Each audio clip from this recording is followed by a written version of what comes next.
நீலவானம் இலங்கை செய்திகள். போர்க்குற்றத்திற்கு நீதி சீனாவே தடுக்கின்றது. காணாமலாக்கப்பட்டோரின் சங்கம் ஆதங்கம். மக்களை மீட்பதற்கு ஹெலிகாப்டர்கள் தயார். அத்தியாவசிய சிகிச்சைக்காக மாத்திரம் யாழ் போதனா வைத்தியசாலைக்கு வாருங்கள். பணிப்பாளர் சத்தியமூர்த்தி. கிளிநொச்சி மக்கள் முகாம்களில் தஞ்சம். அதிகூடிய மழை வீழ்ச்சி யாழ்ப்பாணத்தில் பதிவு. தொடர்வன விரிவான செய்திகள்.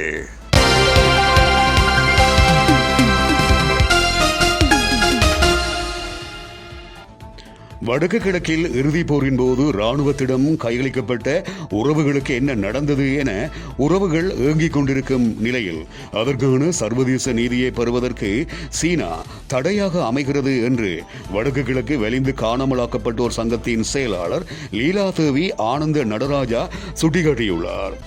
அண்மையில் யாழ்ப்பாணம் மாவட்டத்துக்கு வருகை தந்த சீன தூதுவர் தமிழ் மக்களின் தீர்வு மற்றும் காணாமலாக்கப்பட்டோர் தொடர்பாக ஊடகவியலாளர்கள் எழுப்பிய கேள்விக்கு வழங்கிய பதில் தொடர்பாக ஊடகங்களுக்கு கருத்து தெரிவிக்கும் போதுதான் லீலாதேவி ஆனந்த நடராஜா இவ்வாறு சுட்டிக்காட்டியுள்ளார். அவர் மேலும் தெரிவிக்கையில், தேசிய மக்கள் சக்திக்கு வாக்கு கிடைத்தது உண்மை, ஆனால் அனுரகுமார அரசாங்கத்தை முற்றுமுழுதாக ஏற்றுக்கொண்டு வாக்களிக்கப்பட்டது என்று கூற முடியாது. தமிழ் நாடாளுமன்ற உறுப்பினர்களின் வெறுப்பே அங்கு வாக்காக அளிக்கப்பட்டிருக்கிறது. போர்க்குற்ற விசாரணைக்காக கடந்த அரசாங்கங்களை சர்வதேச நீதிமன்றத்தில் நிறுத்துவதற்கு பல நாடுகள் தயாராக இருந்தும் சீனாவுக்கு அங்குள்ள வீட்டோ பவர் காரணமாக இந்த விடயம் தடுக்கப்படுகிறது. காணாமலாக்கப்பட்டவர்களின் பிரச்சனையை கொண்டு சென்றால் சீனா இலங்கைக்கு ஆதரவாக வீட்டோ அதிகாரத்தை பாவிக்கும் என்கின்றார்கள். அதேபோன்று இறுதிக்கட்ட போரின் போது சீனா பொஸ்பரஸ் குண்டுகளை கொடுத்து தமிழ் மக்களை கொல்வதற்கு உதவியுள்ளனர். எனவே எமது பிரச்சனைக்கான தீர்வை தடுப்பதற்கு முன்னிற்கும் சீனாவின் செயலை நாம் வன்மையாக கண்டிக்கின்றோம் எனவும் அவர் மேலும் குறிப்பிட்டிருக்கின்றார். அடைமழை காரணமாக அவசர காலங்களில் மக்களை மீட்க 6 ஹெலிகாப்டர்கள் தயார் செய்யப்பட்டுள்ளன.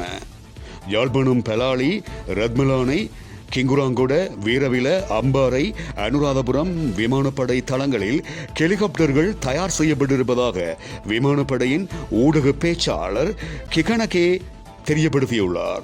மேலும் அனர்த்தங்களில் பாதிக்கப்பட்டவர்களை மீட்பதற்காக விசேட பயிற்சி பெற்ற விமானப்படை படைப்பிரிவின் விசேட அதிரடி படையினர் தயார்படுத்தப்பட்டிருப்பதாகவும் விமானப்படையின் ஊடக பேச்சாளர் மேலும் தெரியப்படுத்தியிருக்கின்றார்.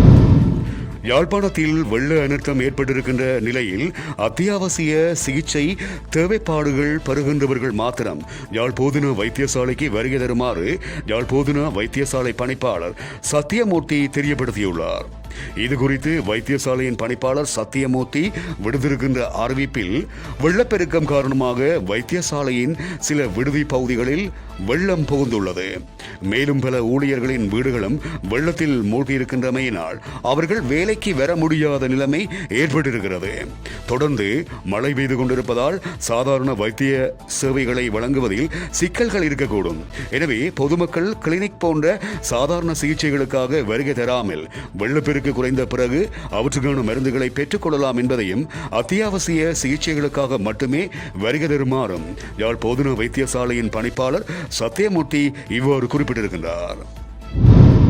நேற்று காலை 8:30 மணியுடன் நிறைவடைந்த கடந்த 24 மணி நேரத்தில் இலங்கையின் யாழ்ப்பாணம் மாவட்டத்தில் அதிகூடிய மழை வீழ்ச்சி பதிவாகியுள்ளது. அதன்படி அங்கு 253 மில்லிமீட்டராக பதிவாகி இருப்பதாக வளிமண்டலவியல் திணைக்களம் குறிப்பிட்டிருக்கிறது. அதே நேரம் முல்லைத்தீவு துணுக்காய் பகுதியில் 253 மில்லிமீட்டர் மழை வீழ்ச்சியும், அச்சுவேலி பகுதியில் 245.3 மில்லிமீட்டர் மழை வீழ்ச்சியும் பதிவாகியுள்ளது. சீரற்ற காலநிலை காரணமாக கிளிநொச்சி மாவட்டத்தின் பல பகுதிகள் வெள்ளத்தில் மூழ்கியுள்ளன. இதனால் மக்கள் இடம்பெயர்ந்த நிலையில் முகாம்களிலும் உறவினர் வீடுகளிலும் தங்க வைக்கப்பட்டுள்ளனர். அந்த வகையில் 1043 குடும்பங்களைச் சேர்ந்த 3524 பேர் இடைத்தங்கல் முகாம்களில் தங்க வைக்கப்பட்டிருக்கின்றார்கள்.